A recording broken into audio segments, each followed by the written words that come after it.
Hola, soy Luis Silva, el profe. Bienvenidos a mi canal. Hoy vamos a hablar de esta obra maestra del siglo XVII, Fuente Ovejuna, por Lope de Vega.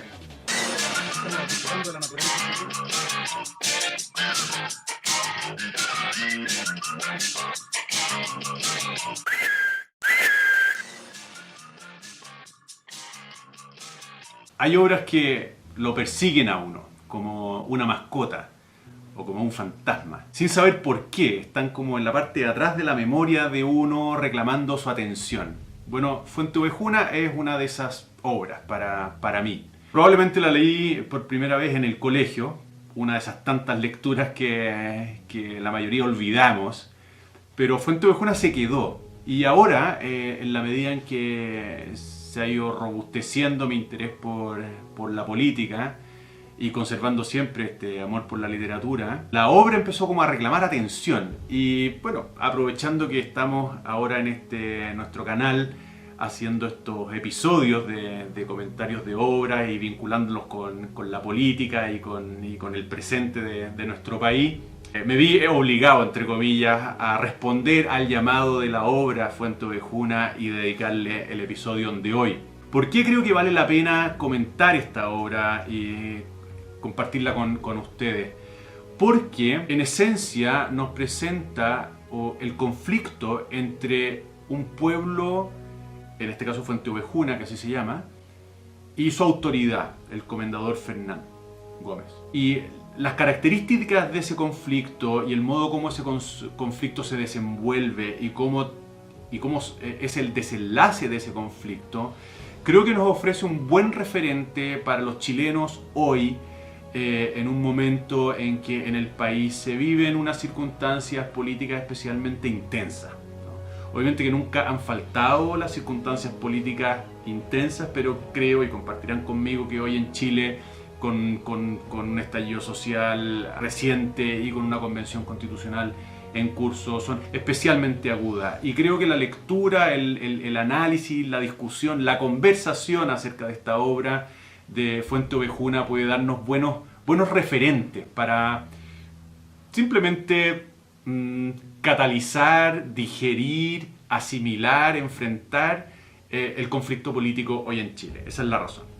Es impresionante cuando uno presta atención al hecho de que esta fue una obra escrita en 1619, es decir, tiene 403 años de antigüedad y sigue diciéndonos cosas útiles para el presente a nosotros, ciudadanos sofisticados de la sociedad del siglo XXI. Digamos algo del escenario en el cual transcurre la acción de Fuente Ovejuna. Fuente Ovejuna es un pueblo al sur de Francia, en la ciudad o en la provincia de Córdoba, que tiene a su cargo, que está a cargo, de un comendador. El comendador es la figura, es como el patrón del pueblo y que tiene el deber, encomendado por los reyes, de velar por la seguridad de los vecinos, de las vecinas de Fuente Ovejuna. El comendador se llama Fernán Gómez, vamos a hablar de él un poquito más adelante porque es uno de los protagonistas de nuestra historia. Y los hechos tienen lugar en el siglo XV, más precisamente durante el reinado de los reyes católicos, es decir, Isabel de Castilla y Fernando de Aragón, que como sabemos, o sabrán, se unieron en matrimonio y entre sus grandes gestas se cuentan, uno, el patrocinio a Cristóbal Colón para el descubrimiento de América y la reconquista de la península ibérica, expulsando definitivamente a los moros hacia el sur. Entre las muchas cosas que hicieron los reyes católicos se cuentan estas. Bueno, esa es la época de los reyes católicos y de hecho ellos aparecen en la obra en que estos acontecimientos tienen lugar en el pueblo de Fuente Ovejuna, al sur de España. Quiero decir ahora algo acerca de la trama. ¿Cuál es la historia que nos cuenta Lope de Vega? Que debo decirlo porque no lo he dicho y no quiero que se lleven la sorpresa. Fuente Ovejuna es una obra de teatro, ¿no? Lope de Vega es esencialmente un dramaturgo, obviamente también poeta, y Fuente Ovejuna es una obra de teatro, por lo tanto está escrita en formato de una obra de teatro con parlamento en donde se van sucediendo los personajes, pero se lee muy bien. Y otra cosa que hay que decir, lo que puede dificultar un poquito la lectura o por lo menos inhibirlos al comienzo, es que está en verso, ¿no? Se utilizan distintas métricas en esta obra, pero es un verso con rima, ¿no? Redondilla es lo que más se utiliza y que a mí por lo menos me parece fascinante. Bien, me distraje algo sobre la trama. Pero antes de que me sigan, quiero advertirles que en lo que voy a decir se contienen varios spoilers de la historia, para que no me lo reprochen después si les aguado un poco la lectura. Decíamos que la historia transcurre en Fuente Ovejuna, que es un pueblo pequeño que vive básicamente de la agricultura. Hay un regidor que es un alcalde, autoridades locales, y la obra nos va presentando distintos personajes donde destacan Frondoso y Laurencia, que van a ser dos protagonistas, ¿no? El pueblo Fuente Ovejuna está encomendado al comendador Fernán Gómez. Fernán Gómez es el comendador que por título real tiene a su cargo la seguridad de los habitantes de Fuente Ovejuna. Él responde por la seguridad y obviamente que tiene algunos privilegios que se derivan precisamente de este encargo. Resulta que Fernán Gómez es un pequeño tirano. Fernán Gómez es un tipo que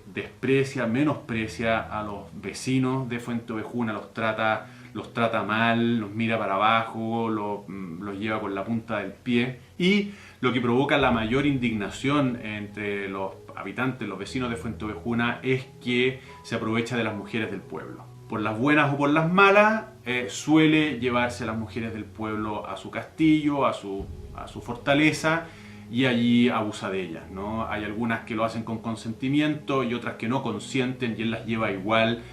Y nadie se atreve a encarar este abuso porque básicamente es su autoridad y lo entienden así, y por otra también porque hay una cuota de temor. Obviamente el comendador es un hombre de armas y tiene consigo un séquito dispuesto a usar las armas, y de hecho él siempre va acompañado por lo que hoy día llamaríamos unos guardaespaldas cuando comete sus fechorías. Bien, resulta que Fernán Gómez desea a Laurencia, ¿no? Laurencia, ya les decía, es uno de los personajes principales, es una mujer muy hermosa, soltera, aún enamorada de Frondoso. Frondoso a su vez es un mozo, un vecino allí de Fuente Ovejuna que adora a Laurencia y desea casarse con ella. Hay un hecho que es clave en la historia que es el encuentro de Fernán Gómez con Laurencia cuando ella estaba con Frondoso al borde del río. Estaban conversando, Laurencia y Frondoso, oyen venir al comendador y Frondoso se esconde. Llega Fernán Gómez y se encuentra con Laurencia sola y trata de persuadirla de que se vaya con él al castillo, y ella se niega y él se empieza a molestar, y en ese momento Frondoso sale de su escondite, toma la ballesta que Fernán Gómez había dejado en el suelo por las pretensiones deshonestas que tenía con Laurencia, y lo apunta. Le apunta la ballesta al pecho de Fernán Gómez diciéndole que la deje tranquila, que si no lo va a atravesar con la flecha. Fernán Gómez se da cuenta de que de que Frondoso está decidido a atravesarlo con la flecha, y decide retirarse, pero le jura venganza a Frondoso. Y cumple su promesa, porque no mucho tiempo después, cuando él está guerreando, Frondoso y Laurencia se prometen en matrimonio. Y el día de la boda, el día que se está por celebrar el matrimonio, cuando están todos reunidos en el pueblo preparando los festejos, llega Fernán Gómez de sus correrías y reclama en el mismo acto la presencia de Laurencia en su castillo, y ordena a sus secuaces apresar a Frondoso. La boda queda hecha un desastre, por supuesto, y Laurencia se va a la fuerza con Fernán Gómez al castillo, y Laurencio también a la fuerza se va al castillo, ella a la pieza del comendador, a la habitación del comendador, a la cama del comendador, y él a los calabozos o a las mazmorras. Ustedes podrán imaginarse lo que una actitud como la de Fernán Gómez provoca entre los vecinos de Fuente Ovejuna. O sea, si ya a veces es difícil tener a un pequeño tirano encima, el que destroce, ¿no?, una boda justo el día en que está teniendo lugar, llevándose a la fuerza a la novia y encarcelando al novio, obviamente significaba, o significó de hecho, y este ya es un spoiler, un punto de no retorno en la relación entre el pueblo de Fuenteovejuna y su autoridad, el comendador Fernán Gómez. Bien, lo que sigue después es bastante breve, pero muy intenso. Laurencia abandona el castillo y llega a una reunión, a un meeting que están teniendo los vecinos de Fuenteovejuna, en donde está incluido el padre de Laurencia, que era ni más ni menos que el regidor o alcalde de Fuenteovejuna. Laurencia se presenta allí completamente desmelenada, ¿no? Con todos los signos de una mujer que ha sido tomada a la fuerza, y ella decide la discusión que estaba teniendo lugar, porque los vecinos por una parte estaban indignados con el comendador, pero por otra no se decidían a ningún curso de acción. Hasta ese momento habían sido sujetos pasivos del abuso. Cuando llega Laurencia, después de lo que le ha ocurrido a ella y lo que le ha ocurrido a su prometido Frondoso, enardecida, ¿no?, por la injusticia, motiva a los hombres a actuar. Y no solo a los hombres, y esto es muy interesante, ¿no?, también a las mujeres. Las mujeres, de hecho, solidarizan con Laurencia de una manera mucho más espontánea, mucho más leal, mucho más comprometida, y están dispuestas a tomar las armas y atacar al comendador. Cuando los hombres ven la actitud tan decidida de las mujeres del pueblo a tomar las armas y cobrarse venganza, obviamente que recapacitan y se dan cuenta de que el curso de acción que deben seguir es el mismo. De hecho, les dicen ya, ustedes se quedan acá, les dicen ellos a las mujeres, ustedes se quedan acá, nosotros vamos a ir, y las mujeres dicen, nosotros no nos vamos a quedar acá, nosotros vamos a ir con ustedes, queremos venganza. Y en ese momento el pueblo se alza en rebelión contra el comendador Fernán Gómez, toman lo que tengan al alcance de la mano para poder cumplir su propósito, asadones, palas, palos, piedras, cordeles, lo que tengan a mano, sillas, lo que tengan a mano, y se dirigen al castillo. Claro, es una fuerza imparable la de un pueblo decidido a tomar venganza, y en el lugar donde encuentran a Fernán Gómez lo destrozan, ¿no? Dicho suavemente, ¿no? Lo destrozan. Imagínense a una turba enardecida que tiene en sus manos a la causa de sus dolores. Bien, a Fernán Gómez lo destrozan y prácticamente hacen lo mismo con todos sus secuaces. Hay uno solo que logra escapar y que da aviso al rey de lo que ha ocurrido. El rey está en una situación comprometida por razones políticas que no viene al caso detallar, pero no puede sino enviar a alguien para averiguar qué ha pasado, porque que un pueblo se rebele contra la autoridad que él mismo ha designado para ese pueblo, que era el comendador Fernán Gómez, es obviamente un acto de rebeldía contra la propia autoridad real, y eso no lo puede tolerar. Y entonces manda a un pesquisador, es decir, hoy día diríamos un fiscal, ¿no? Entonces un pesquisidor o pesquisador, y lo manda a averiguar quién mató a Fernán Gómez para tomar en él las medidas que la justicia exige, ¿no?, por haber matado a una autoridad designada por el poder real. Mientras ocurren estos hechos en el Consejo Real, en Fuenteovejuna, todos los vecinos se juntan y concluyen, o acuerdan, mejor dicho,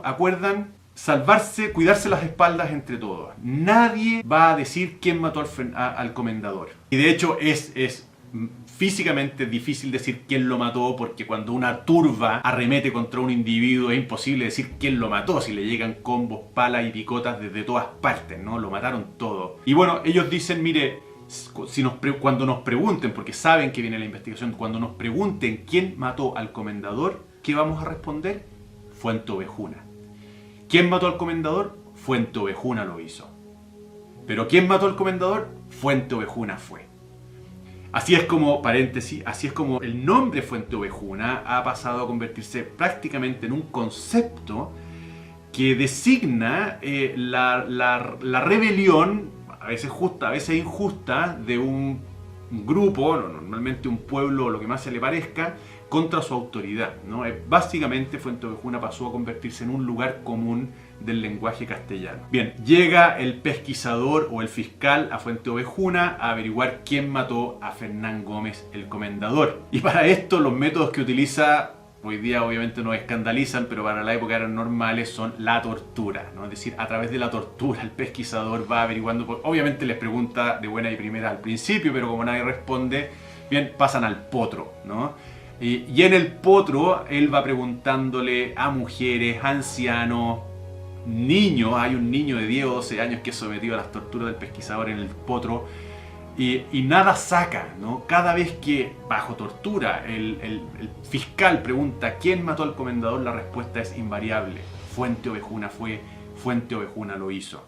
En otras palabras, todos fuimos, nadie fue. El pesquisador se da cuenta de que contra esto ya no hay nada que hacer, vuelve donde el rey y le dice: Su Majestad, estos son los resultados de la investigación, aquí solo caben dos posibilidades. O los matamos a todos o no matamos a nadie. Entre medio, o sea, no entre medio, inmediatamente después de eso se presenta el regidor de Fuente Ovejuna con un grupito de representantes de los vecinos para presentar sus respetos al rey, ¿no? Básicamente ellos le dicen: Su Majestad, Su Majestad, este acto de rebeldía viene justificado por los abusos de este tirano que era Fernán Gómez. Nosotros nunca hemos puesto en cuestión su autoridad. Usted es nuestro rey y nosotros somos sus vasallos. Y le presentamos nuestro respeto y pedimos clemencia. Ante esto, el rey, diríamos, encuentra una salida ideal para el pequeño problema en el que lo había puesto esta rebelión de Fuente Ovejuna, porque salvaguardando la dignidad de su majestad con el reconocimiento que hacen sus vasallos, puede perdonarlos sin que ello signifique abrir la puerta a futuras rebeliones. El mensaje queda bastante claro: si hubiésemos tenido un responsable, lo pasamos por las armas, la justicia hubiese escarmentado a la justicia. Pero han venido a pedir clemencia, no sabemos quién fue, es la mejor de todas las salidas posibles. Y así termina, ¿no? Así termina, con el pueblo celebrando el feliz desenlace de la boda de Frondoso y Laurencia, por supuesto, y la muerte de este abusador que era Fernán Gómez. Bien, quisiera pasar ahora a la penúltima sección del comentario de hoy, que es el de los argumentos que se encuentran en la obra. No pretendo ser exhaustivo porque son muchos, y de hecho esta obra ha sido objeto de análisis durante siglos, ¿no? Y se han preocupado obviamente críticos literarios, pero también cientistas políticos, juristas, políticos, en fin, ¿no? Es una obra que da para mucho. Yo quería mencionar solamente algunos de los hilos argumentales que son interesantes en la obra y que si ustedes la leen después y tienen interés particular en alguno de ellos, pueden desarrollar por ustedes mismos. El primero es el de la legitimidad del poder, ¿no? Esto es el orden mío, ¿no? Por favor. El primero es la legitimidad del poder, es decir, la condición que debe cumplir quien detenta el poder, o las condiciones que debe cumplir quien detenta el poder para poderlo usar legítimamente. Y es más, incluso podríamos eliminar esa palabra legítimamente y decir cuáles son las condiciones que debe cumplir quien tiene el poder para poder ejercerlo en absoluto. Porque hay un punto, y Fernán Gómez lo conoció, hay un punto en donde más allá del cual no hay retorno. Es decir, Fernán Gómez traspasó un punto en el que perdió el sustento sobre el cual descansaba su autoridad, que era la obediencia, ¿no? La obediencia de Fuente Ovejuna era lo que le permitía al comendador ejercer sus poderes. Sus poderes sin el consentimiento de los súbditos es nada. Y de hecho, Fernán Gómez quedó convertido en nada porque traspasó ese límite que no solo hace a su poder legítimo, porque hasta podríamos discutirlo, ¿no es cierto?, si el poder ejercido por el comendador en esa forma era legítimo o no, pero dejando de lado esa discusión, sigue presente de cuáles son las condiciones para ejercer el poder. Este es el primer argumento, entonces, las condiciones para ejercer el poder. Y Fernán Gómez, o la historia de Fuente Ovejuna, mejor dicho, nos enseña que hay un punto o una línea que al ser traspasada compromete definitivamente la posibilidad de ejercer el poder. Esta es una primera idea. Una segunda hilo argumental es el famoso derecho de rebelión, ¿no? Un derecho que presenta severas dificultades en la filosofía política. ¿Hay realmente un derecho a rebelarse o la rebelión es un hecho? Esta es una discusión que no vamos a resolver acá, por supuesto, pero que Fuente Ovejuna nos pone delante. Porque es tal el abuso de Fernán Gómez sobre los vecinos y las vecinas de Fuente Ovejuna, que uno mismo va sintiendo crecer el deseo de venganza, el deseo de poner fin a esto. Junto con los vecinos vamos sintiendo crecer ese sentimiento, que lo consideramos justo, ¿no? Es un sentimiento que nosotros consideramos que es justo. Y de ahí obviamente nace la idea de que pueda hablarse siquiera de un derecho a rebelarse, ¿no? Porque en justicia hay que poner término a los abusos de Fernán Gómez. Esta es la segunda idea, ¿no? El derecho de rebelión. ¿Cuáles son las condiciones para que se configure un derecho a rebelión? ¿Hay realmente un derecho? ¿Los habitantes de Fuenteovejuna ejercieron un derecho? ¿O es simplemente un hecho que puede catalogarse como justo o injusto, por supuesto, pero no necesariamente como un derecho?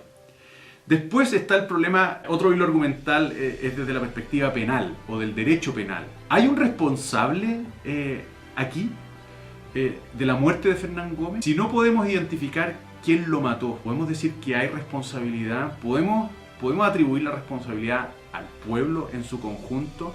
Hoy día nosotros estamos acostumbrados a que la responsabilidad penal es estrictamente individual, ¿no? Es el criminal quien responde por sus hechos y nadie puede responder por él, y mucho menos un pueblo puede responder penalmente. Pero esto no ha sido siempre así, y de hecho en la historia conocemos un montón de ejemplos en donde los delitos los paga la comunidad, los paga el pueblo. De hecho, en la Segunda Guerra Mundial, sin ir más lejos, hubo varias represalias de lado y lado sobre pueblos completos para vengar o amonestar por los hechos puntuales de individuos, ¿no? Y entonces Fuenteovejuna nos presenta esta problemática también. ¿Puede Fuenteovejuna ser sujeto penal? ¿Puede predicarse la responsabilidad penal del pueblo o debe renunciarse a la responsabilidad penal en el momento en que no se puede determinar quién mató a Fernán Gómez? Ese es otro hilo. Una cuarta idea, y con esto ya voy terminando esta sección, una cuarta idea es el lugar del perdón como expediente para la paz, para el orden. ¿Qué hubiese pasado si es que el rey no perdona a los de Fuenteovejuna? Bien, políticamente el rey se hubiese metido en un problema, en un callejón de difícil salida, no sin salida, pero de difícil salida, ¿no? Yo no puedo desarrollar aquí cuáles son las circunstancias políticas en las que los reyes católicos estaban y que explican que el perdón de los habitantes de Fuenteovejuna era la mejor salida para restaurar la paz y asegurar el orden en el reino. Pero de hecho fue así. Y de hecho los habitantes de Fuenteovejuna regresan a su pueblo contentos, satisfechos y, digámoslo así, más leales que nunca a sus reyes, ¿no? Y los reyes quedan satisfechos también con la solución, porque se aseguran que salvaguardada su autoridad, ¿no?, frente a este conato de rebelión contra uno de sus delegados. Y por otra parte, no hay un pueblo que pueda reclamar contra ellos el ejercicio de una justicia que se habría entendido como abusiva. Y la última idea, que está relacionada con la primera, pero quiero tratarlo separadamente, es la importancia de un orden de, vamos a llamarlo así, transacciones para que la justicia tenga lugar. Este argumento de la legitimidad del poder también podemos vincularlo con el episodio del Principito, que ya comentamos en este mismo canal días atrás, porque allí se recuerdan que hay un rey que está solo en el planeta y que dice ser soberano, pero no tiene sobre quién ejercer la soberanía. Bien, obviamente que aquí hay algo semejante, porque en el punto en que Fernán Gómez transgrede la frontera sobre la cual se sustenta, ¿no?, la obediencia que le da contenido a su poder queda reducido a pavesa, a ceniza, a nada. Obviamente él tenía súbditos y el rey del Principito no tenía súbditos, pero en ambos se llega al mismo punto, la necesidad de súbditos, es decir, de personas que consienten obedecer, ¿no?, como condición para ejercer el poder. Bien, ahora quiero pasar a la última sección del episodio de hoy, que es una reflexión personal acerca de la lectura, ¿no? Obviamente que son muchas las cosas que podríamos decir, porque son muchos los argumentos, como vimos, que se contienen en esta historia, pero hay uno solo en el cual yo quería detenerme, ¿no?, que tiene que ver con el porqué de la rebelión de Fuenteovejuna. La historia nos cuenta de abusos con nombre y apellido del comendador, que es quien finalmente sufre las consecuencias de la rebelión, y todos sus secuaces, que básicamente eran cómplices de sus delitos, ¿no? Porque obviamente hoy día Fernán Gómez sería un delincuente sin ningún lugar a duda. Entonces era mucho más difícil calificarlo de esta manera porque utilizaba un lugar preeminente en una sociedad muy jerarquizada como era la española del siglo XV. Pero quiero llamar la atención sobre el hecho de que las injurias que terminan motivando la rebelión de los vecinos de Fuente Ovejuna son con nombre y apellido. O sea, se violó a Laurencia, menospreció al regidor, cobró impuestos excesivos o impuestos abiertamente injustos. Y la causa de estas injurias está perfectamente identificada. Se llama Fernán Gómez el Comendador.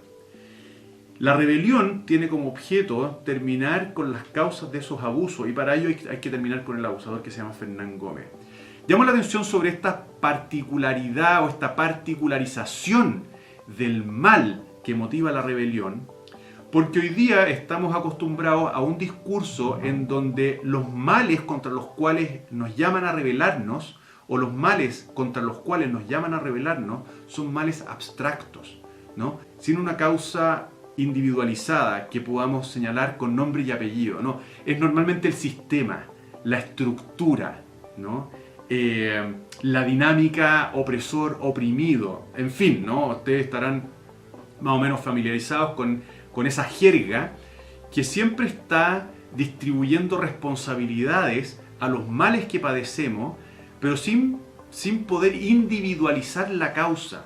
Y por lo tanto el derecho de rebelión es un impulso prácticamente destinado al fracaso si es que no es conducido por el azar, ¿no? A diferencia de lo que ocurre en Fuente Ovejuna la rebelión del pueblo tiene un objeto muy preciso: acabar con la causa de las injurias. Y la causa de las injurias tiene nombre y apellido y tiene un lugar donde habita y sabemos que está allí, y vamos por él y lo matamos y cesa la injuria. En cambio, en las circunstancias políticas actuales, muchas veces las causas de desigualdad, injusticia, etcétera, etcétera, son abstractas, ¿no? Insisto, el sistema, la estructura, ¿no? La dinámica, los condicionamientos socioculturales, ¿no? O geográficos, etcétera, etcétera. Y esto obviamente que explica en buena medida la frustración que puede experimentar cualquier rebelde en una época en la que las causas del mal no tienen nombre y apellido. Y esta es básicamente la reflexión que quería compartir. Hay una segunda que me la soplaba mi alumno en práctica, que es la discusión presente en Chile hoy sobre el indulto de los presos de la revuelta. Porque allí, como en Fuente Ovejuna, no se sabe, ¿no?, quién es quién y qué hizo cada uno de ellos. Aquí se pide el indulto para todos o para nadie. Es como, ¿quiénes son los responsables de la revuelta? No, Fuente Ovejuna fue, ¿no? Los presos de la revuelta. No hay individuos identificados. Obviamente sabemos quiénes son, se puede saber exactamente quiénes son y qué hicieron, pero en el discurso los presos políticos son un cuerpo, ¿no?, como Fuente Ovejuna, ¿no? Y el perdón, el indulto se reclama para el conjunto, para todos o para nadie, ¿no? Espero que este comentario haya sido, o sirva como la chispa que encienda el interés de ustedes por leerla. Y si no fuera por todo lo que he dicho, en el entendido de que si compartimos en este canal es porque compartimos también los intereses, sea por su valor estético. Realmente es una obra grata de leer, linda, interesante, donde se tocan un montón de temas profundamente humanos de una manera magistral. Y los quiero dejar invitados inmediatamente para nuestro próximo episodio, en donde vamos a analizar un antiguo cuento folclórico que probablemente ustedes conocen desde su infancia, que se llama El gato con botas.